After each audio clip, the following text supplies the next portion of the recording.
નમસ્કાર, આજના મુખ્ય સમાચારમાં સ્વાગત છે। દુધવાડા ગામમાં એક અનુસૂચિત જાતિના પરિવારે વર્ષોથી ઘરથાળ પ્લોટ માટે માંગણી કરી હોવા છતાં ન્યાય ન મળતા હવે ભૂખ હડતાલનો માર્ગ અપનાવવાનો નિર્ણય કર્યો છે। અરજદારનો આક્ષેપ છે કે ગ્રામ પંચાયતથી લઈને જિલ્લા કક્ષાના અધિકારીઓ સુધી રજૂઆતો કરવા છતાં તેમની કોઈ સાંભળણી થતી નથી। દુધવાડા ગામના રહેવાસી રોહિત ઘનશ્યામ ઈશ્વર દ્વારા જણાવાયું છે કે તેઓ વર્ષોથી સરકારની ઘરથાળ પ્લોટ યોજના હેઠળ જમીન ફાળવવાની માંગ કરી રહ્યા છે। ગુજરાત સરકારના 2017ના પરિપત્ર મુજબ તેઓએ અરજી કરી હોવા છતાં આજ દિન સુધી કોઈ યોગ્ય કાર્યવાહી કરવામાં આવી નથી।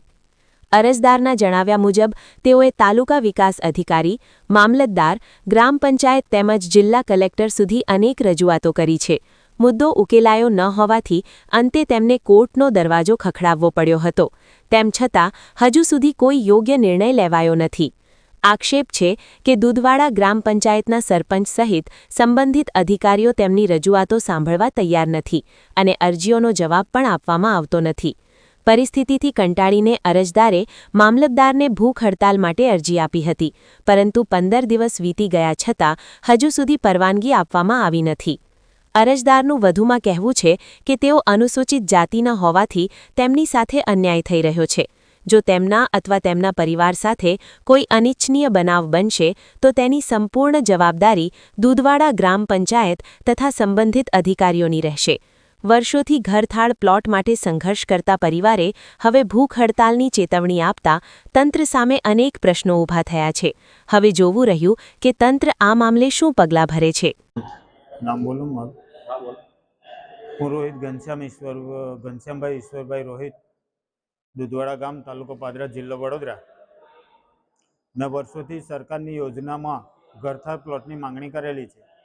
ગુજરાત સરકારના 2017ના પરિપત્ર મુજબ માંગણી કરેલી છે અને તાલુકા લેવલમાંથી તાલુકા વિકાસ અધિકારી, મામલતદાર સાહેબ, ગ્રામ પંચાયત, જિલ્લા કલેક્ટર સાહેબ સુધી મારી રજૂઆતો કરેલી છે અને તેના વિવાદમાં મારે છેલ્લે કોર્ટમાં પણ જવાનું થયેલું છે, પરંતુ આ લોકો અમારી અરજીઓને કોઈ પણ રીતે સાંભળવા માંગતા નથી અને અમને વર્ષોથી માનસિક ત્રાસ આપતા આવેલા છે। એમાં દુધવાડા ગ્રામ પંચાયત, સરપંચથી માંડીને બધા જ તાલુકા વિકાસ અધિકારી, મામલતદાર સાહેબ, જિલ્લાના લાગતા વળગતા અધિકારીઓ અમારી રજૂઆતોને કોઈ સાંભળવા જ માંગતા નથી અને અમારી રજૂઆતોને કોઈ પણ જવાબ આપવા માંગતા નથી। અમારી છેલ્લે ના છૂટકે અમારે ભૂખ હડતાલ પર બેસવાની અરજી આપવી પડી મામલતદાર સાહેબને, તો મામલતદાર સાહેબને છેલ્લા 15 દિવસથી અમે અરજી આપેલી છે પણ અમને આજ દિન સુધી પરવાનગી આપવામાં આવી નથી અને અમે અનુસૂચિત જાતિના હોવાથી અમારી જોડે અન્યાય થઈ રહ્યો છે।